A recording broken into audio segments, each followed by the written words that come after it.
अगर आप भी चाहते हैं बिट्टू मलंगिया इंटरटेनमेंट का ऑडियो वीडियो सबसे पहले आप तक पहुंचे, तो लाल बटन को दबाकर चैनल को सब्सक्राइब करें और बेल आइकन दबाना ना भूलें। अखन अहाँ सब सुन रहल छी बिट्टू मलंगिया इंटरटेनमेंट के recording by Kajal music present.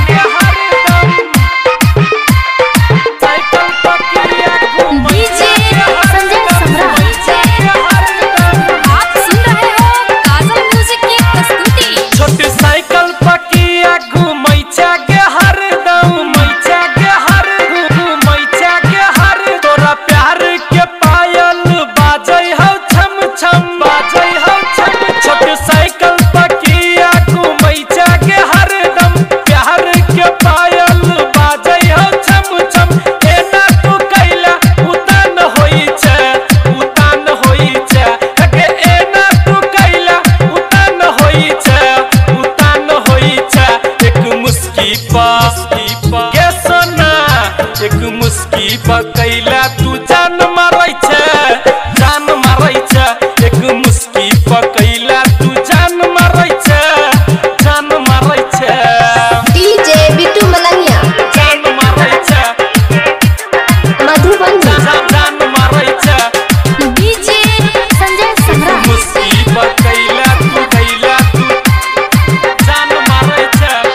एना तू कैला मारै छ स्टाइल, देख क बुरबो भजाई हो के घायल, भजाई हो के घायल, भजाई हो के घायल। एना तू कैला मारै छ स्टाइल, देख क बुरबो भजाई हो के घायल।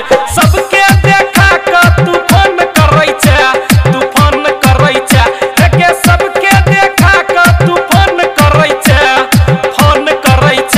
एक मुस्की के रानी, एक मुस्की कैला तू जान मारै छ, जान मारै छ।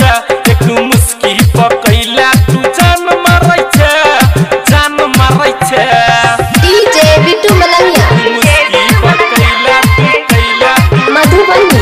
जान मारै छ, जान डीजे मारै छ। संजय सम्राट, एक मुस्की कैला तू जान मारै छ।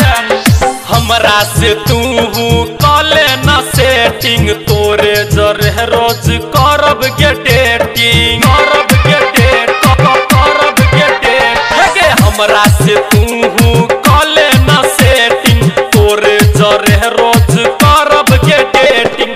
हमरा देखा क तू आँख मारै छ, आँख मारै छ गे। हमरा देखा क तू आँख मारै छ, आँख मारै छ। एक मुस्की के जानू, एक मुस्की कैला तू जान मारै छ, जान मारै छ। एक मुस्की कैला तू जान मारै छ, जान मारै छ। आप सुन रहे हो काजल म्यूजिक की जान मारै प्रस्तुति। छ, जान मारै छ। डीजे संजय सम्राट, मुस्की डीजे बिट्टू मलंगिया जान मारै छ। मधुबनी। देखै छी गोरी हम गाल तोहर फूलल, डीजे रमेश के है दिल के भूलल, दिल के भूलल, दिल के भूलल के। देखै छी गाल तोहर गोरी के फूलल, संजीत रूपक के है दिल के भूलल। टाइट तू जींस में कमाल लगै छ, कमाल लगै छ गे। टाइट तू जींस में कमाल लगै छ, कमाल लगै छ। एक मुस्की के सिटी, एक मुस्की कैला